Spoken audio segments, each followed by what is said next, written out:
Едібен Қырым сакинаны ишгалжелерінің экстремист базасына кірсеттілер. Бұл базаны меркезі толдыра. Олар ичтимаи ағларда, матбуат васталарында, блог ве форумларда yazылған мессаж ве изатларны тақип етелер. Бұл ақта Украина милли қаршылық меркезі білдіре.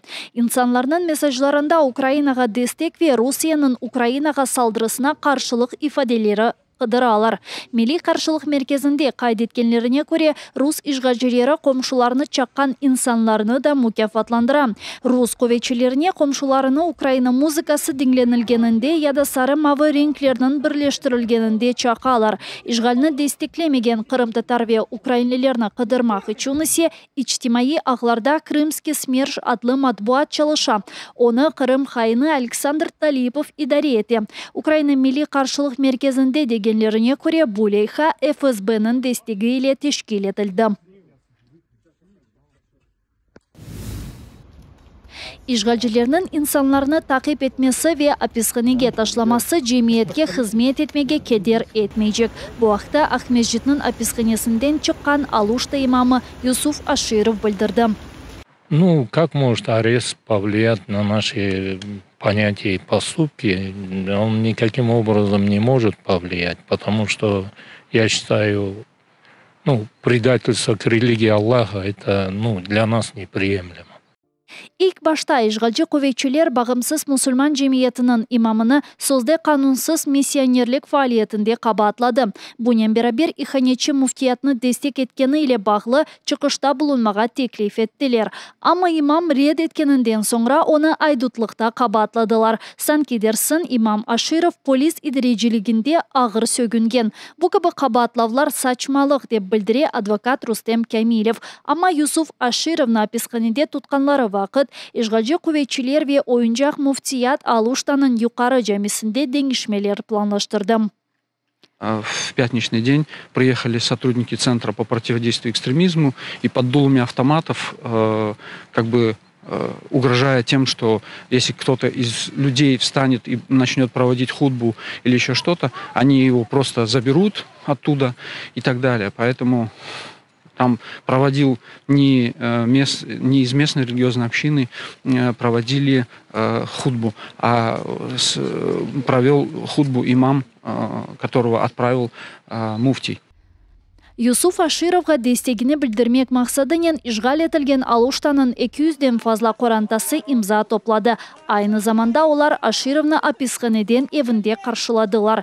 Дегенлеріне көре 90-ынчы сенелерінің башында ватанына қайтқанынан соңра о ерлі жемаатнен берабер Қырым татарларға топрақ берілмесіні талап етті.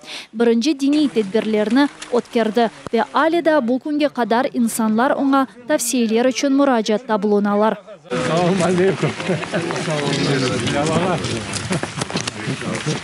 Ерлі жемиет оларының имамыны кімнің тақип еткенini ғайет яқшы аңлай ве не олса олсын işgalcilerinin қоқла муфтиятының имамымен işbirlik yapmaға реддетелер. Просто хотят джами забрать. Вернее, даже не забрать, они, в принципе, уже давно его забрали, мечеть. Просто он имеет авторитет в нашем обществе. Вот и все. Они хотят поломать его авторитет, чтобы он не был так здесь уважаем, влиятелен. Я, выступая на суде, его поддержку, тоже говорил о том, что муфтия фактически никто не избирал. И муфтий хочет точно так же поставить вместо имама Юсуфа своего человека. И когда будет Хурултай, чтобы он по его указке проголосовал за этого муфтия, который его поставил. Ему нужен карманный председатель общины, Алуштанын бағымсыз дин жемиетінің имамыны рус кувейчилері 23 ноябрь күні тұтты. Жемиетінің дигер тұтылған азалары Вилен Усинов ве Зинур Аппазовны эсассыз қабатлавлар себебінден 10 күнге аписханеге ташладылар. Усинов русларының фікірінже 10 ел евелсі ичтимаи ағларда яйынлаған месажында инсан шрифіні ашылаған. Анда о бейаз байрақмен üzerinde арапча yazılған ислам динінің тимсаллеріні яйынлаған еді. Ишгалжирер Зинур Аппазовның яйынлағаны видеоны да бегенмеді. Анда Эрадам Дагестан ве Ичкерия халқлары тешкілятының байрағы янында тура. Бұл тешкілят рус империализмінден құртылмақ үшін тізілген еді. Алуштанын бағымсыз жемиеті енді бірқач ел девамында рус ишгалжилері тарафындан жидди басқаларға оғырай. 10 жылдан берле Фелемингте булунган скиф алтыны Украинаға қайтты. Киев сыңыржылары 2700 килограммны тешкил еткен медени мираснен юг арабаларыны қайдеттілер.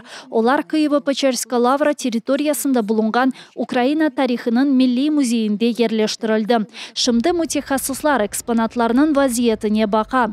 Сөз 565 алет ақта кете. Олар арасында антик эйкеллер, скиф ве сармат мужеферлері, 2000 яшында олған чин құтулары ве дигер экспонатлар мевжуд. Бұндан әвел олар Аларт Персон музейінде бұлуна еділер. Ярамада ишғал етілгенінден соңра Қырым музейлеріне айт олған коллекцияны чекип алмақ үшін руслар фаалиет башлатты.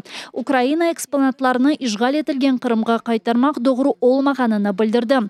Бірқач ел девам еткен тартышмалар нәтижесінде Фелемингтің юқары махкемесі эпсы экспонатларының Украинаға қайтарылмасы қарарыны берді. Енді эпсы артефактлар Украина тарихының милли музейінде Қырым ишгалден құртарылмаған же булунажак.